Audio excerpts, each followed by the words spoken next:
So that is the truth. No wonder this place is so familiar.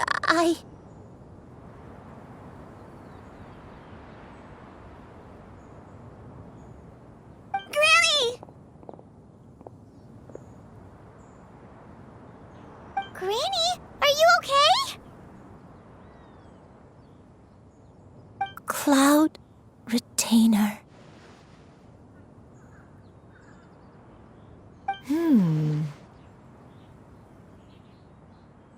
Your memories have returned?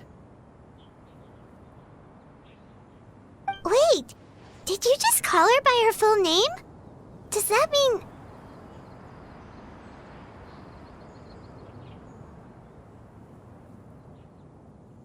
You already knew each other?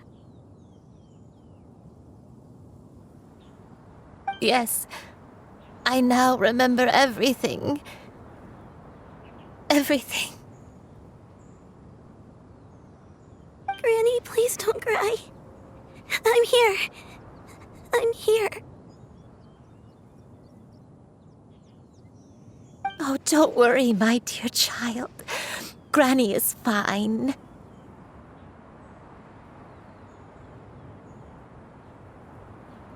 I'm so sorry, everyone.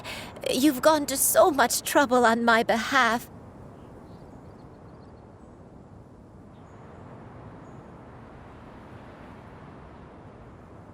It's all come back to me now.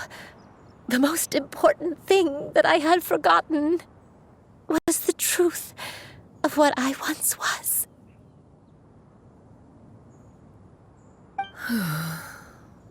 One can sense the guilt that now plagues your conscience. Reclaiming a truth long buried is sure to come with a myriad of complex emotions. Perhaps one should recount the story on your behalf while you compose yourself. No, it's okay. Now that I've remembered, I must face my memories head on. Shuyu, everyone, I cannot thank you enough for all your help. I'm ready to tell you my story, if you're willing to listen. Please, Granny, don't force yourself. What happened in the past doesn't matter.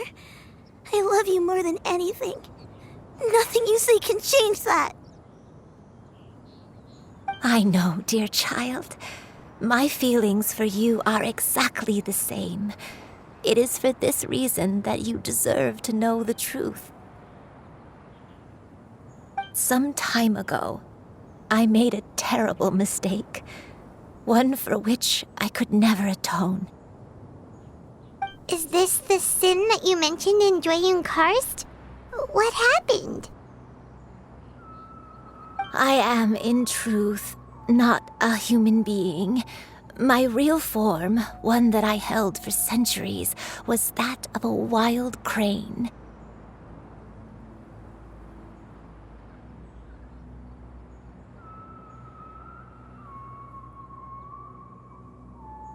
I spent many, many years living on Mount Outsong, bathing in the soft breeze and drinking the sweet dew of the mountains. At some point, I somehow gained wisdom and sentience.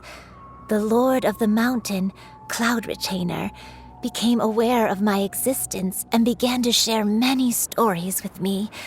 She even passed on the secret of cultivation to me. Though she never took me on as a formal disciple, I always saw her as my master. Whenever she took out her tools to work on mechanisms or new inventions, I would also stand next to her and watch.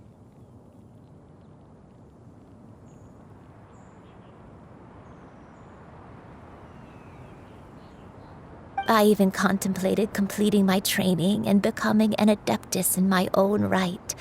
I followed her teachings, and time gradually passed us by.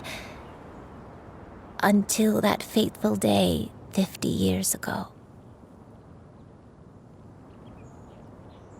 50 years ago?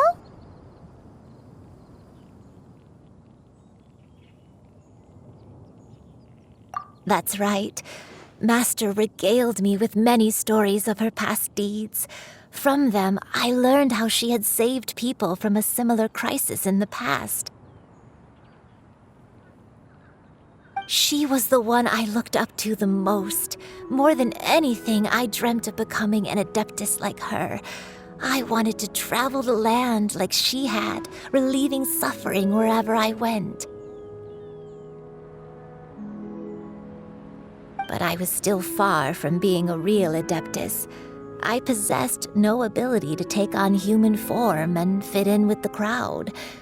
Once she learned of my desires, Master prepared a special dose of human mimicry potion for me. She warned me that the potion's effects would only last 10 years, and if I were to fail to return to my original form at the end of that time, I would forever forget my past as a crane and become something neither human, beast, nor adeptus. Oh no. So that was the source of your dementia all along.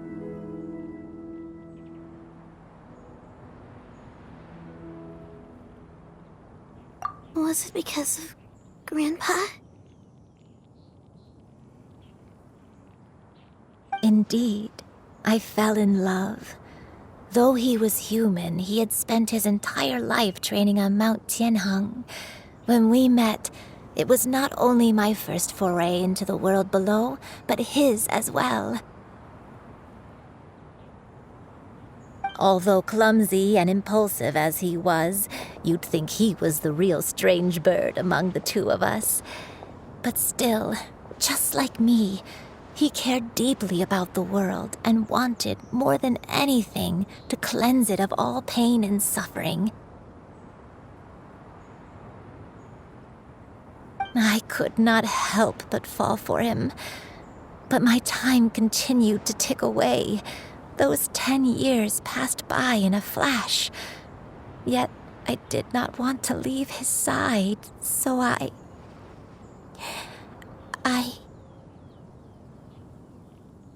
Oh no. What happened next? I committed an offense. I wanted to stay with him, even if it meant living a life full of pain and suffering, even if it meant that I would eventually turn into a monstrosity.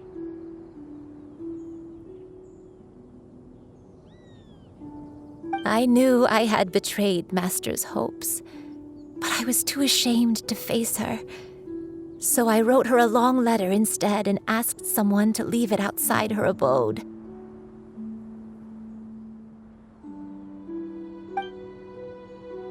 I was convinced that she would not support my decision, and I lacked the courage to speak to her face to face. In my shame, I fled and tried to hide from the world, such that no one would be able to find me again.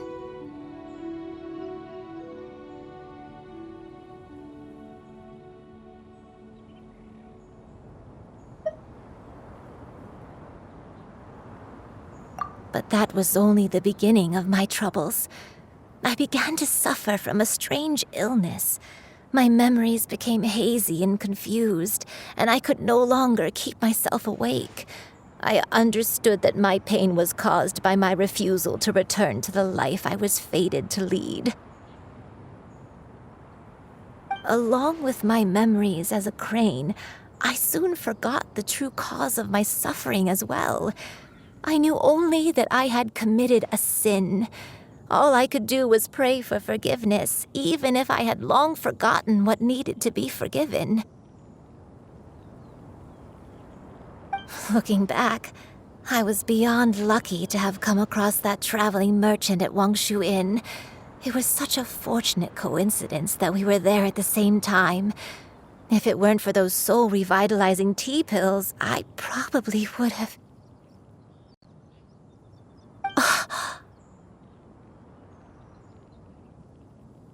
Granny! What's wrong? coincidence? Why did I ever think it was a coincidence? Tea pills concocted using the blood of an adeptus? No, it couldn't be. Master, don't tell me.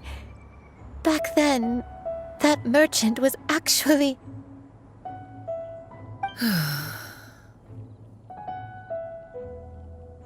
Human custom would dictate the conferral of gifts to be in order when one's progeny is wedded, would it not?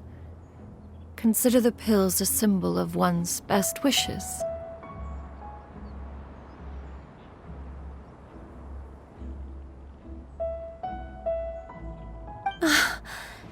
So when I tried to conceal my name and mistakes from the world and hide myself away in perpetuity, the only person I managed to deceive was myself. You knew where I was all along. One still remembers when you were but a fledgling. You possessed a certain fondness for a particular game. You would hide yourself among a group of wild cranes and ask one to pick you out from among the flock. One found you with such ease every time. 'Tis a truth most evident.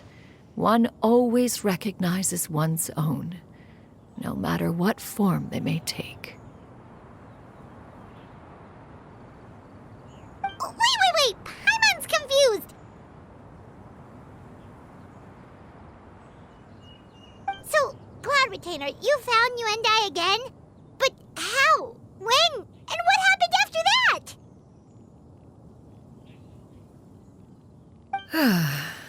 Perhaps it is now time for one to recount the rest of the tale.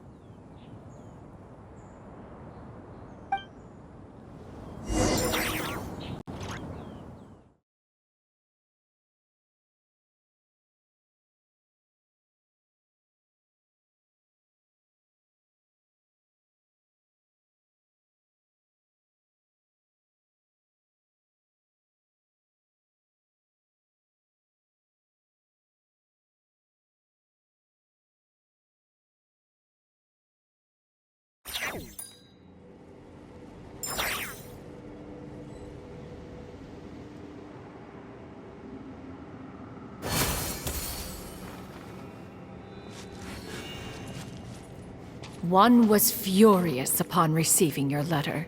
Seized with anger, one set out to bring you to your senses.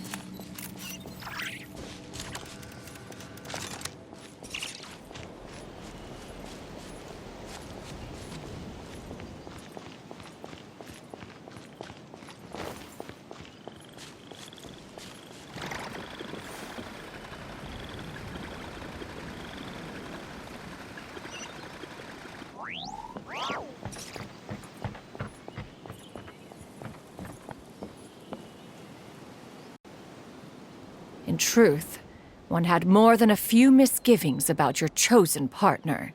As an exorcist, his talent was lacking. One could hardly say his skill with sigils was any better.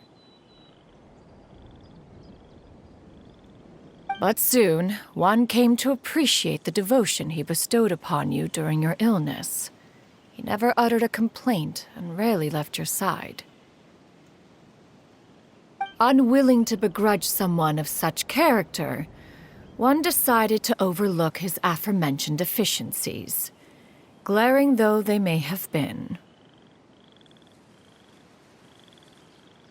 Wishing to grant you a life without regrets, one gathered many divine ingredients and used one's own blood to create a form of medicine. Though imperfect, it managed to suppress the more dire effects of your illness. As for how to deliver the medicine, after much contemplation, one eventually decided to perform the deed oneself.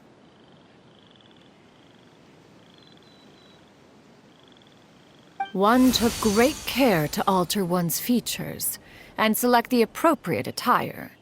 Only after meticulous scrutiny did one finally set out for Wangshu Inn.